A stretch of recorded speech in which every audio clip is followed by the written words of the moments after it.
Greetings, viewers! It feels as if the respective first stages of RDS GP and Europe just wrapped up, and here we are already doing a breakdown of Stage 2 of Grand Prix, with Stage 2 of Europe right around the corner.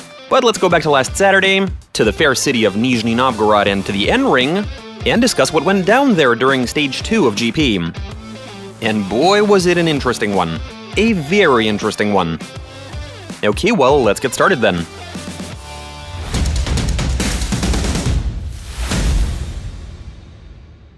As per usual, we'll start with the judge's assignment. Compared to last year, it barely changed, except for the reduced number of Adidas markings in OZ1, with the remaining ones being concentrated in the middle of the curve. The scoring is also pretty much the same. Initiation was meant to be sudden, to an angle of at least 55 degrees, without performing backwards entry, meaning angles in excess of 90 degrees were unnecessary.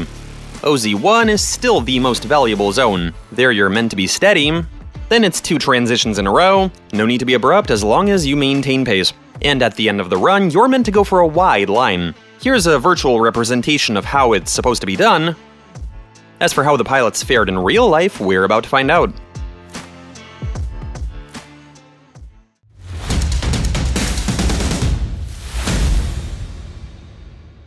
"29 drivers competed in this race. Sadly, the roster didn't include Sergei Sak or Sergei Kabergin. Didi Kaba was at the event, but unfortunately his engine let go. That's a DNF. This resulted in every driver who didn't totally fail to score points participating in the tandem drifting. With Group 1 comprised of Boris Abramov, Yevgeny Spirin, Ilya Popov, Denis Sorokoput, Anatoly Sherbak, and Stepan Azerov, there was no surprise or drama. Just 3 zeros across the entire 6, no one pilot got 2. Each of them was able to get at least 1 decent run in. There was a bit of concern with Anatoly Sherbak, who wound up in the last chance group after his first 0, but it all worked out in the end. Scores ranged between 47 points for Boris Abramov's second attempt and 82 points for Denis Sorokoput's first run. The judges actually considered him to be among the best during practice, though unfortunately he wasn't able to replicate his practice runs during qualifying. The average score for this group was 66.6 without accounting for zeros, and 49.6 when accounting for them.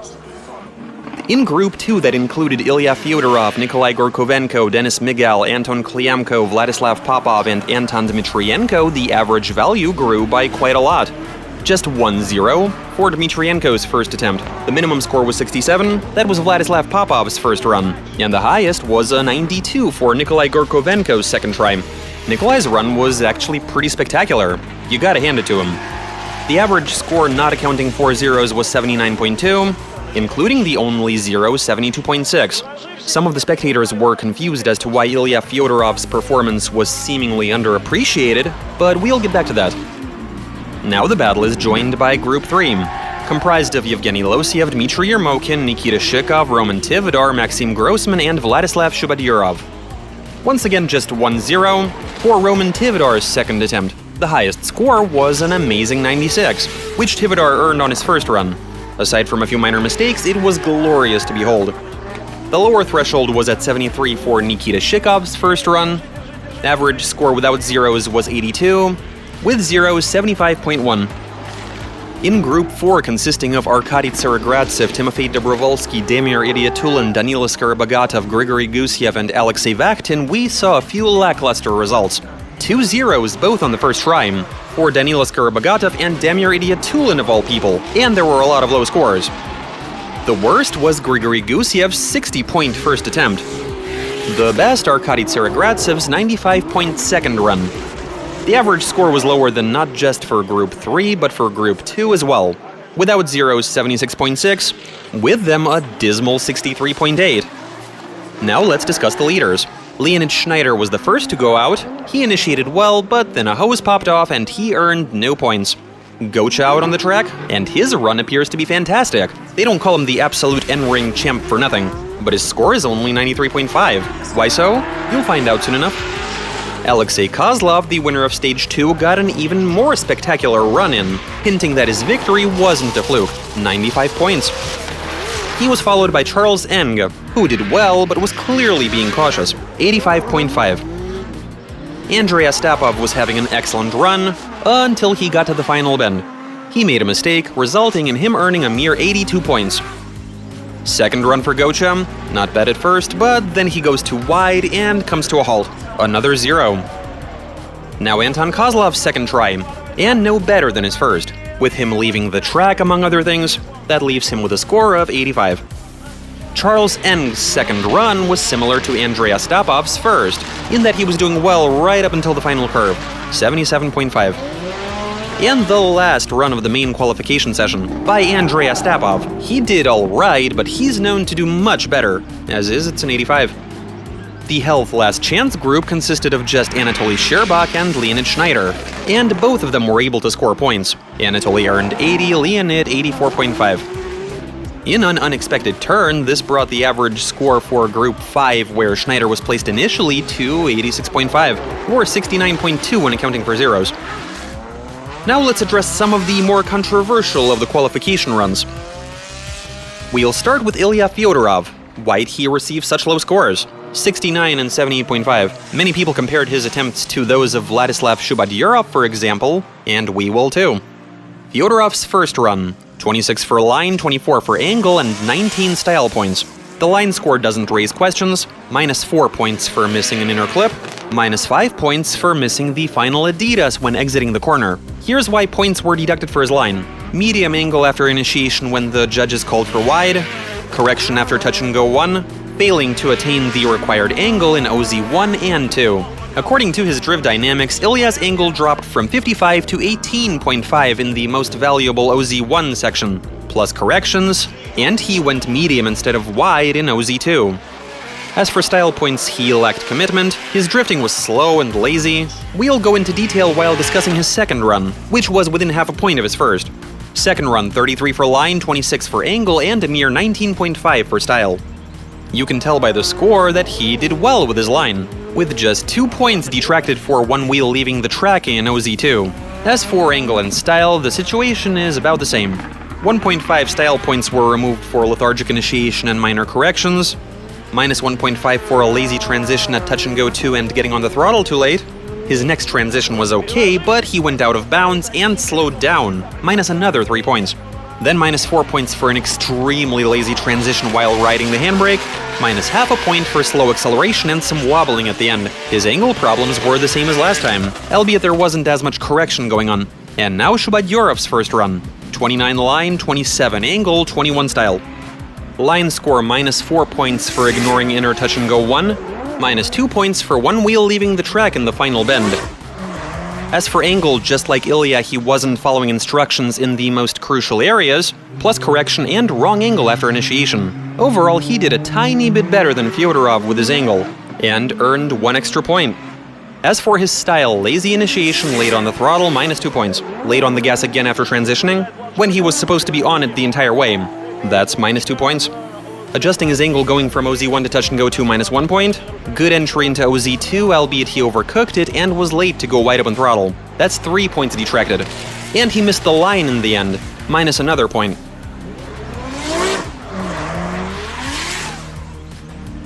Second attempt, 34, 30, 21.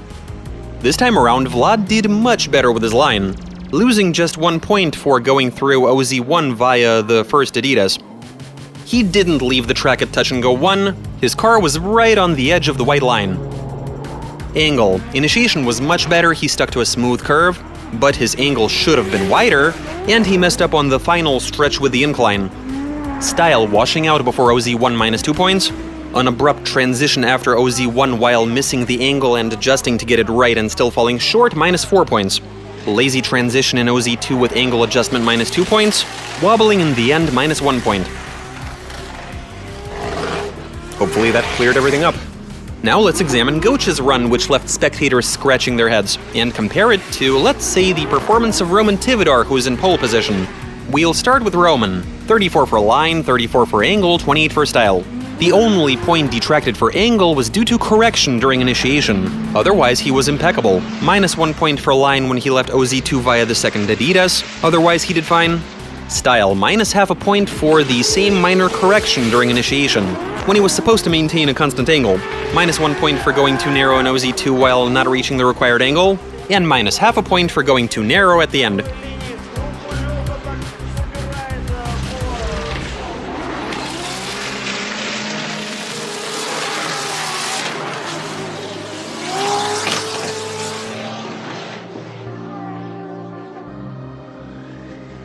Now let's dissect Georgi's run. 34 line, 33 angle, 26.5 style.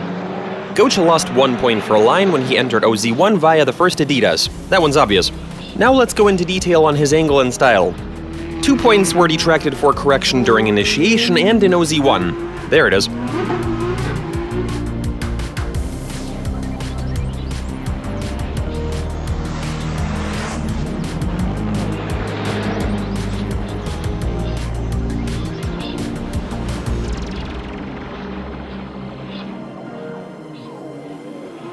He lost half a style point for reducing his angle at inner touch and go 1 when he was supposed to do that later. Then there was correction in OZ1, plus he hung at TG2 longer than required, minus 2 points. Working the throttle in OZ2 when he was meant to constantly be on it cost him another point.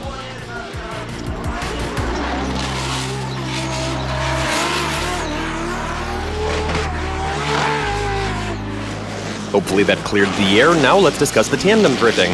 But before we show you the usual short interview with the best qualifier, we just have to show you a snippet from a spectacle you're not gonna see every day.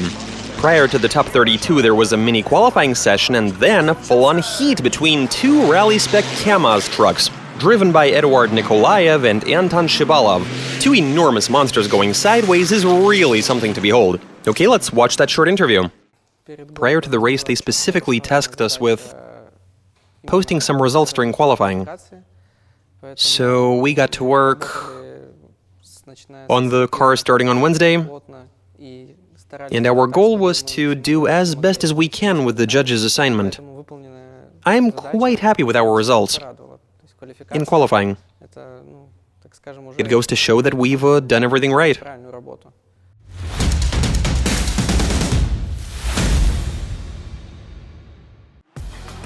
The top 32 kicked off with a bye-run by Roman, and what a bye-run that was. Tivadar went the entire way from start to finish without letting off the throttle even once. Amazing stuff.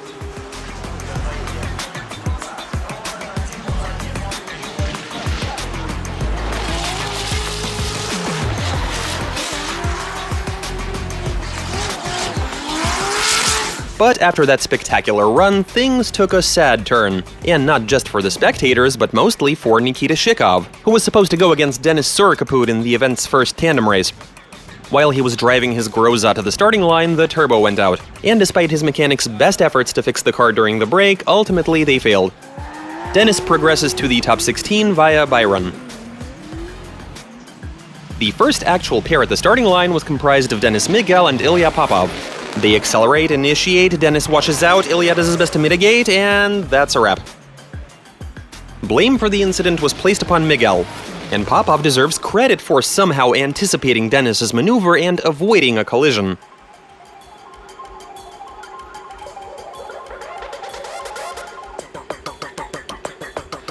In part 2 of the heat, Denis was driving aggressively and sticking close, but he was a bit sloppy. Ilya in the lead position simply drove to the finish line and made it to the next stage.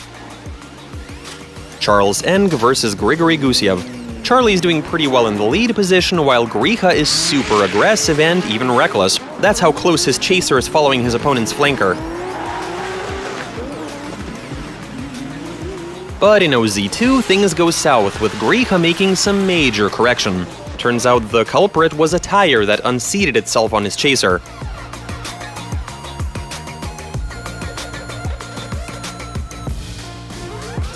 Lukoil calls for a timeout, new wheels were fitted, and the drivers headed for the line.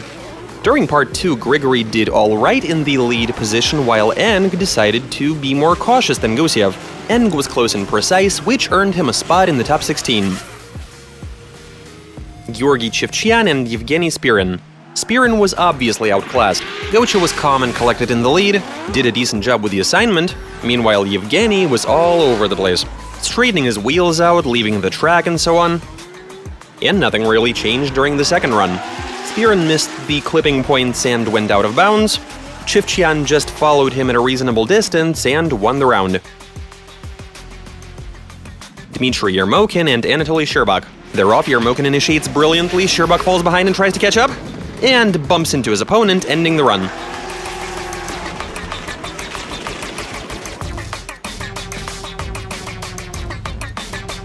Anatoly's mistake is very obvious. The two cars switch places at the starting line, and let's see where this goes. As you can see, Sherbak botches the initiation, slides into the no-go. Yermokin does manage to mitigate, and the rest of the run is fairly uneventful. Dmitry Yermokin is in the top 16. Nikolai Gorkovenko versus Stepan Azarov. They're off to a great start, both pilots initiate superbly. Transition, and after OZ1, things go downhill for Nikolai, with 3 wheels leaving the track twice during this run. Props to Stepan Azarov for doing a good job staying tandem with his opponent despite his maneuvers.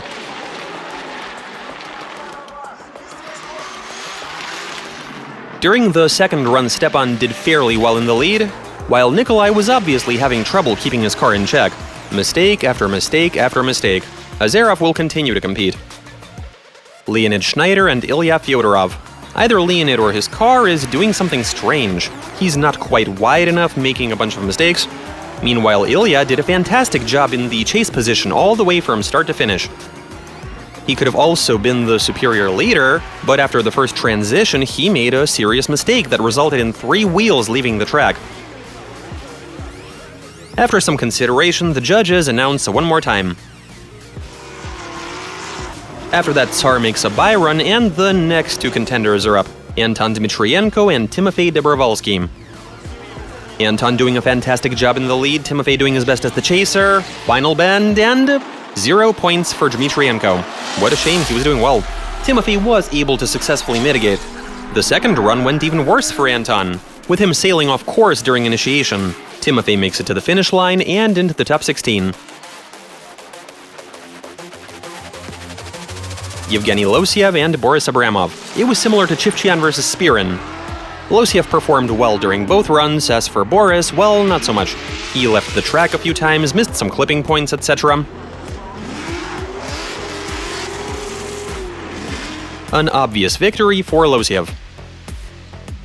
Anton Kliemko versus Vladislav Popov. They're off to a good start, but after the first transition, Popov slams his Z into Kliemko's BMW, and pretty hard, though both pilots were able to make it to the finish line.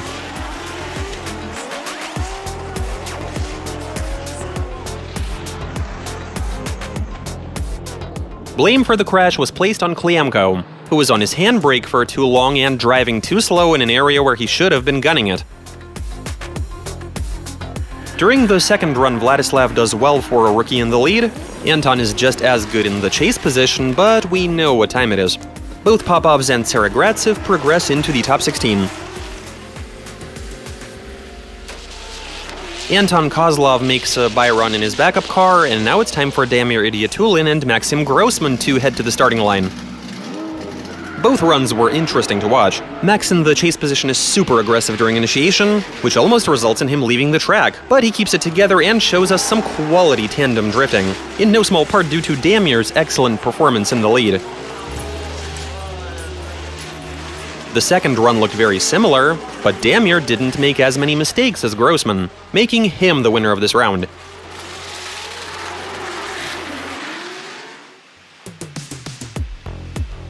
Andrei Astapov and Alexei Vakhtin. Vakhtin got lucky just like so many times before. Astap did very well in the lead. The same can't be said for Alexei as the chaser. Andrei was off to a good start during the second run, but then the gearbox in his Altezza decided that it has had enough. A DNF for Astap, a spot in the top 16 for Vakhtin. And the final duel of the top 32, OMT notwithstanding, Vladislav Shubadyurov and Danila Skorobogatov. They're off to a decent start, both pilots are doing well in their respective positions, but in the final bend, Danila corrects quite significantly and gives his opponent a nudge, albeit both drivers are able to make it to the finish line. Their second run is similar to the first, Dan doing well in the lead, Vlad following pretty close behind.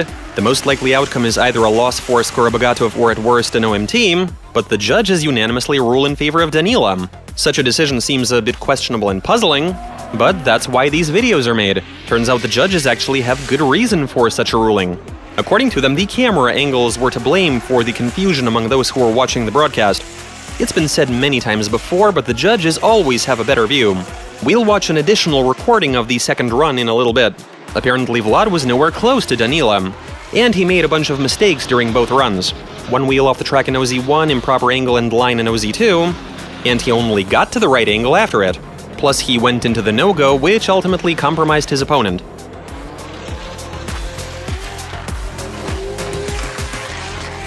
Dan was better as the leader.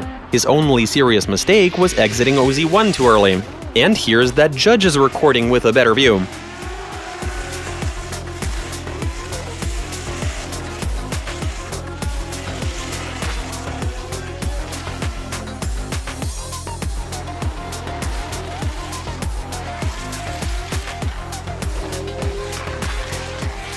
Hopefully that cleared everything up. The last pair of the day. Leonid Schneider and Ilya Fyodorov go one more time. The situation is very similar to their initial heat, except for one minor detail. Leonid isn't going wide enough as the leader. And while there is some distance between them, Ilya is mirroring all of his opponent's movements. The aforementioned detail comes up after they switch places. Ilya is not repeating the mistake he made in the first heat when 3 wheels left the track. Schneider is very aggressive, almost hitting his opponent, but a tad sloppy. 2 out of 3 judges rule in favor of declaring Fyodorov the winner, and so he will be competing on day 2, which we are now going to cover.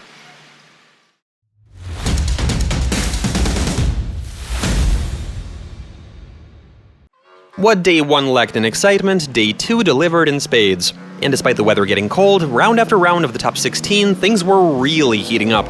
It got pretty intense at a certain point. Things were off to a fairly tame start. Roman Tivadar and Denis Sorkaput performed pretty much as expected. Roman was good in the lead, if not for correction in OZ1, and Denis was sticking pretty close. Overall, it was a decent run. The second run was the decider. Denis made plenty of mistakes as the leader, while Roman, regardless of what his opponent was doing, stuck close and was precise.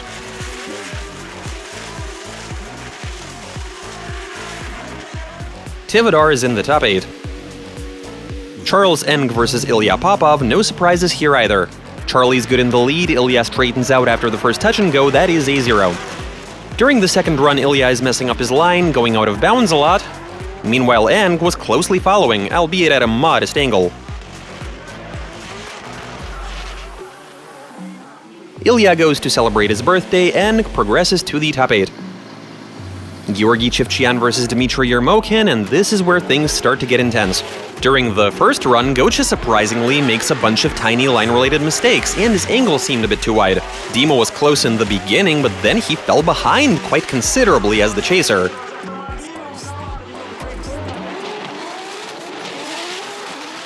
During part 2 of their duel, Yermokin's line was almost perfect, while Gocha clung to him like a bulldog, staying really close from start to finish.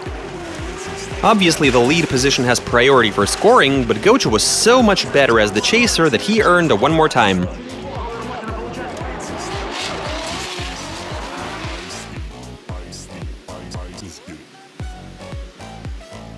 Ilya Fyodorov and Stepan Azarov. These two teammates put on a spectacular show. Ilya did well in the lead, Stepan was surprisingly a good chaser, making only minor mistakes. Round 2 and Azarov performed very well in the lead. Ilya also did okay, but then he went sailing off the track in OZ2. Stepan, surprisingly, is in the top 8. Arkady Tsaragradzev versus Timofey Dobrovolsky. During the first part of the heat, Arkady was a good leader and Timofey had a brilliant run. Even with less experience and 200 less horsepower, he was still able to stick really close to his opponent. Unfortunately, he didn't do as well during the next run. Dobrovolsky missed 2 touch-and-goes, while Arkady kept at a respectful distance, albeit avoiding any serious mistakes. Driver performance in the lead is prioritized for scoring, and Tsar was clearly superior, earning him a spot in the top 8. Yevgeny Losiev versus Vladislav Popov. If the previous round merely alluded to the fact that newbies are able to compete with veterans, then this duel made that abundantly clear.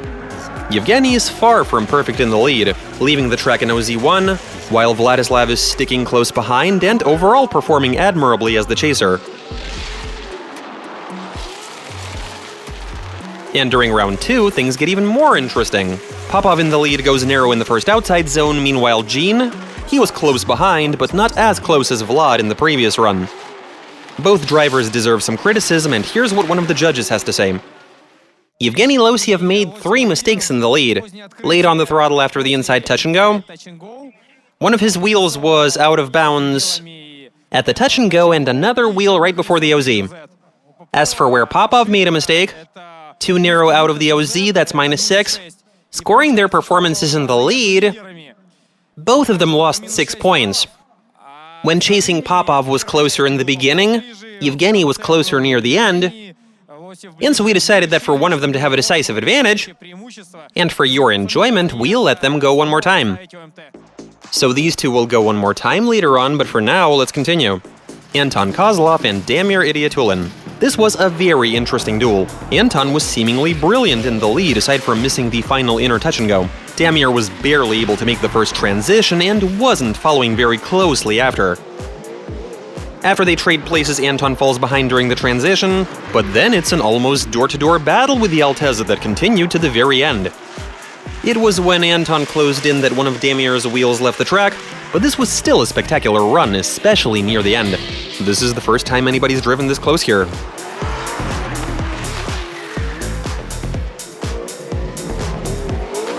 It'd seem as if Anton performed slightly better, however, it's an OMT. Why so?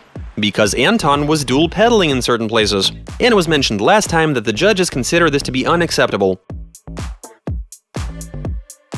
Danila Skorobogatov and Alexei Vakhtin. Danila was off to a very good start. Alexei fell behind, there was quite some distance between the two, but then final bend, outrageous angle, pretty much backwards entry, and the Silvia goes sailing off the track. That is a 0.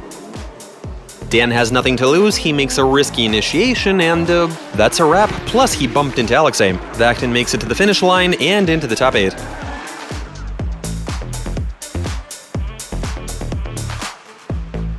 That does it for the main part, and now it's time for some OMTs.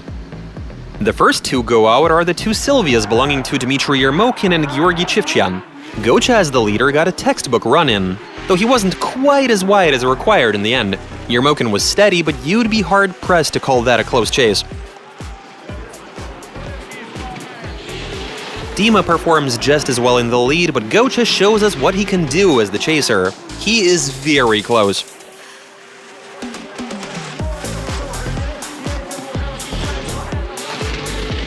Obviously, with all things being equal, this decided the fate of this heat. Chivchyan will continue to compete. The next heat saw a mishap and a sad ending. Losiev's car was acting up, but Syntec Fresh Marketplace doesn't call for a timeout. During the 3-minute break between runs, the mechanics almost fixed the car, but then after time was up, not only did Losiev fail to make it to the pre-start zone, but also his teammates touched the car, which is not allowed. This is grounds for disqualification, unfortunately. If the driver fails to make it to the starting line on time, that is a DNF. Why they didn't call for a 5-minute timeout to get everything fixed is a mystery. Vladislav Popov goes for a bye run and not even in full attack mode, and will continue to compete. His birthday party will have to wait. And another battle between Kozlov and Idiatulin. Once again, Anton is doing well, though one wheel did leave the track, forcing him to correct. Damir fell behind his opponent at first, but the further they drove, the closer he got. Not bad. However, Damir was anything but perfect in the lead, with 1 or even 2 wheels leaving the track in OZ1. Meanwhile, Anton was so close in OZ1 that his BMW bumped the Alteza, which didn't result in either car getting incapacitated. Once again, this is complicated, so let's hear the judges out. We try not to let emotions get the best of us, and after examining both of them in the lead, each of them made a minor mistake. Damir went off track right before OZ1, which resulted in Anton bumping into him. Anton went off track after OZ2, which resulted in him losing too much speed. Also, Damir missed the mark after OZ2, but we decided this isn't good enough reason to relinquish Anton Kozlov's victory. Anton Kozlov was slowing down going out of OZ1, which slightly hampered Damir. We requested drivers accelerate out of OZ1. At the end of the day, neither of them was perfect in the lead. Both of them did very well in the chase position, and we like to see them do well both as leaders and as chasers. Hey, well, why not watch them go at it all over again? The judges did not resort to choosing a winner based on qualification score. Anton is looking very good in the lead, Damir is getting aggressive, however, just like Ilya Fyodorov not too long prior, he botches the transition, and the rear end of his car leaves the track. The second half of the heat brings with it some closure. Once again, Kozlov is aggressive and sticking super close, while Damir makes the mistake of allowing one wheel to stray off the track at touch-and-go 1. Otherwise, it was a spectacular close run, but the duel was won by Anton Kozlov. Prior to the top 8 phase, we once again bore witness to a couple of monstrosities drifting that weigh almost 9 tons and have 10,000 Newton-meters of torque between them. First 2 scored qualifying runs each, and then a full-on heat. They could have gone for an OMT even, if Eduard Nikolaev didn't go sailing off the track. Okay, time to carry on.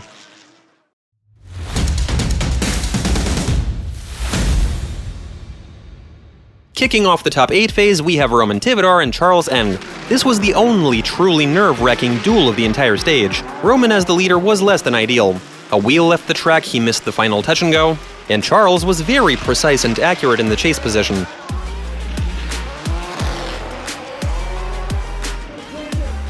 During the second run, Eng was just as accurate in hitting the clipping points. Tivadar is staying close and is more aggressive, but the treacherous OZ2 destroys all hope for him making it to the semifinals. That honor goes to Charles Eng. Georgy Chivchan versus Stepan Azarov. No surprises here. Stepan's performance during this phase was much better than before and one of his best in recent times. But he didn't stand a chance against Gocha, who outclassed him during both runs. The battle between teammates Arkady Tsaragradsev and Vladislav Popov was also fairly uneventful, with a predictable outcome. Vlad has been making some very impressive progress as a driver, but he decided not to go full psycho on his senior teammate. He fell behind after initiation and kept his distance until the end. Arkady himself, on the other hand, decided not to pull any punches, and followed very closely in the chase position. Popov did well, but he clearly wasn't as good a leader as Tsaragradsev, who moves on to the semifinals. The final duel of this stage also proved to be fairly uneventful. Vaktin as the chaser immediately falls behind Kozlov, so no proper tandem drifting on their part. During the second run, Alexei was going too narrow and even hitting the no-go. But that didn't fluster Anton, who was now in the chase position. The last semifinalist is Kozlov.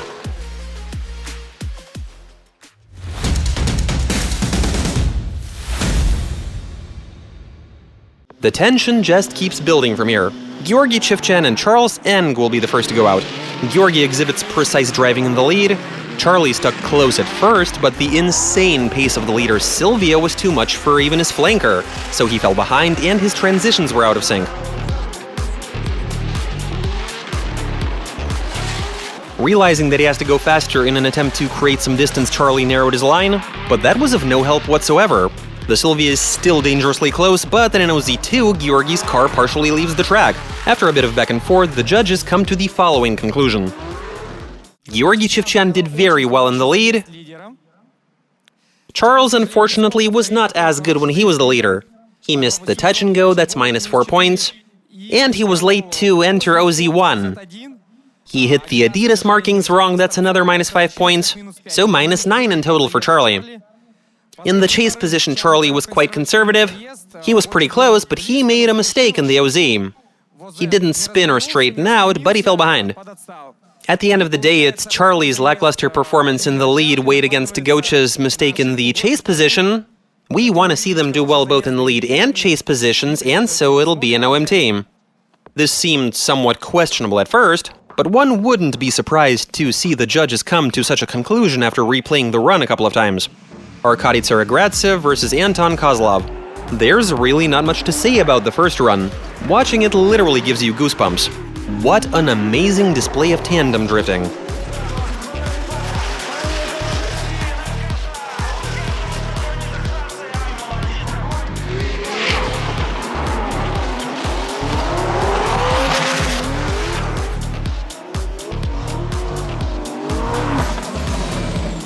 The same cannot be said about the second run.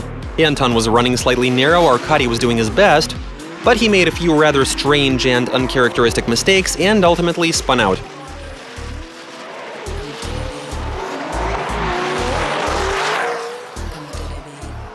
And all because his tires were worn out after 1.5 laps. Anton is in the finals, Arkady will be contending for third place. Let's see who they'll be up against. Their opponents were determined fairly quickly. Apparently, Charlie's experiments with tire pressure backfired during the first run. It seemed as if his team reduced the tire pressure in an attempt to ensure he can hold his own against a quick opponent, which resulted in one of the tires on his flanker unseating itself.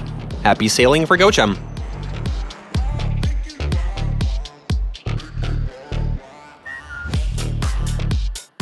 Five-minute timeout for Charlie to change his wheels.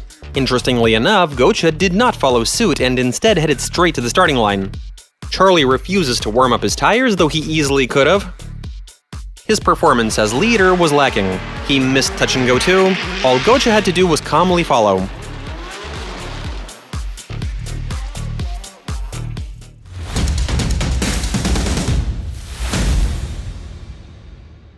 Okay, so now we know the contenders. Arkady Tsaragradsev and Charles Eng will be squaring off for third place, but before they knew it, their bout was over, after Charlie's car broke down.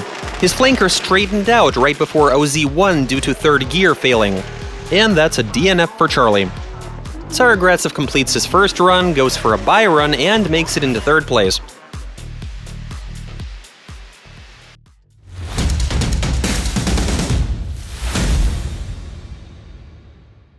The final race, where arguably two of the most common collected of all of the contenders meet each other, Anton Kozlov and Georgy Chivchian, in that order since Anton earned more points during qualifying. Their first run was spectacular. Kozlov is doing well, Chivchian is staying close, though neither of them is overly aggressive, instead opting to be careful. The second half of the heat was the decider. Anton's initiation was rather odd, transition, both drivers enter OZ1, and Anton washes out and comes to a halt. Georgy simply drives to the finish line and wins the Nizhny Novgorod race for the 8th time in his career.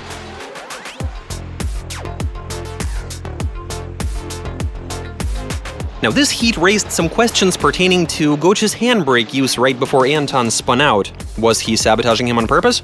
Let's try and figure it out using a certain device called drift dynamics. Things should start to become really clear now. Anton appeared to be doing well, but him using narrow tires, 235/18s instead of 245/17s after he depleted his own surplus and nobody at the venue had anything of the right size. It took a toll on the vehicle's dynamics. Lateral grip was compromised, resulting in his car becoming darty, which was apparent during both of his runs. Take a look at his lead position graphs compared to, say, his duel with Tsaragradsev. And notice how smooth the red line is on the line graph compared to the jagged blue line. His tires are simply not gripping.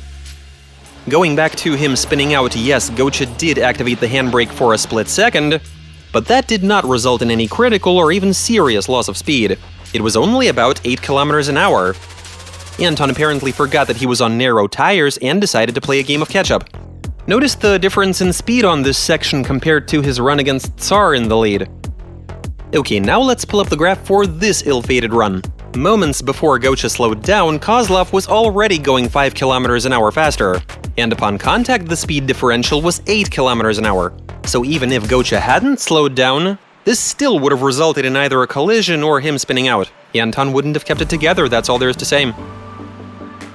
Okay, so the race is over and the standings are on your screens right now.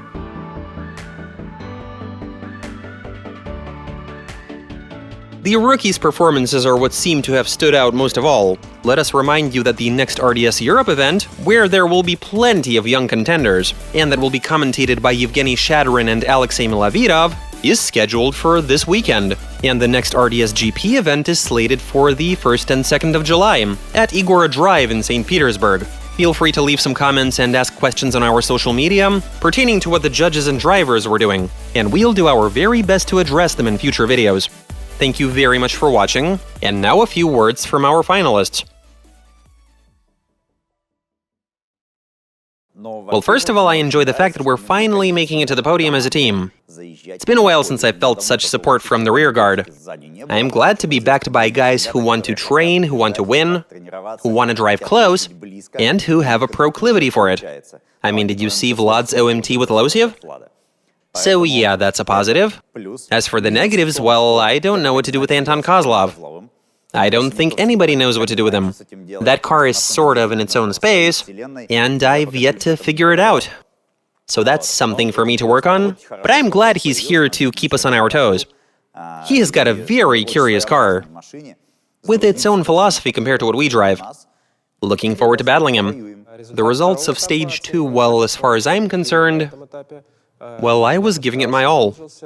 I reckon I performed well, so did my car, and overall, I did everything I set out to do. Unfortunately, there was an incident in the final round.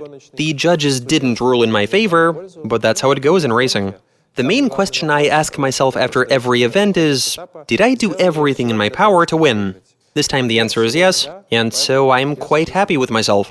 Not only did we win the competition among drivers and teams, but Roman Tivadar was also the best in qualifying. We pulled off a hat trick at this event, and that is such a nice feeling. I think our performances during qualifying and practice were some of the very best, because we replayed a bunch of clips. What a great feeling. I mean, it's not like we're able to be this successful at every racetrack we go to. Yeah, I think our team did an excellent job. 3 first places, I think we have absolutely nothing to be upset about.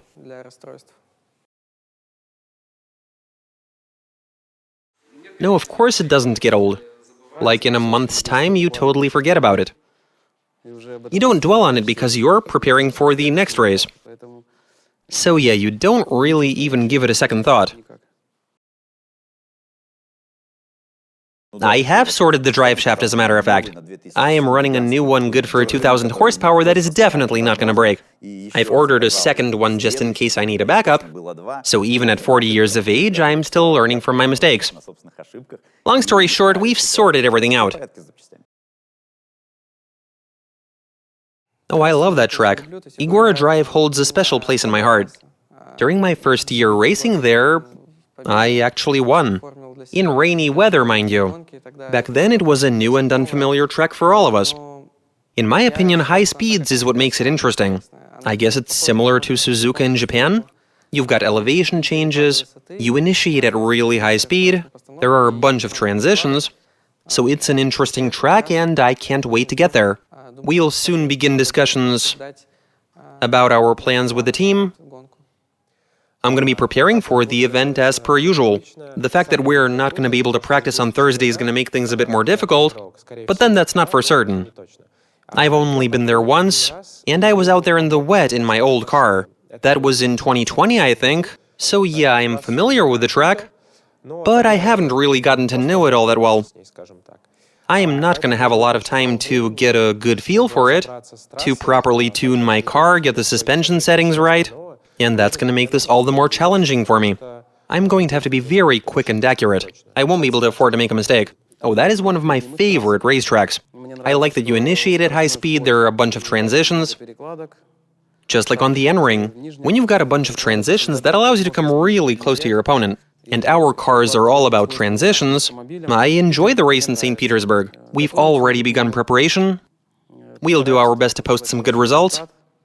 This year our cars are on a much higher level than before, and I think we're going to do all right. Despite the fact that this race just wrapped up, mentally we are already in St. Petersburg. It's an amazing racetrack. You carry a lot of speed, which I enjoy. I'll be able to out-accelerate that 30, I mean, what other options do I have? I adore St. P as long as it doesn't rain. But then even in the rain I'll out-accelerate him.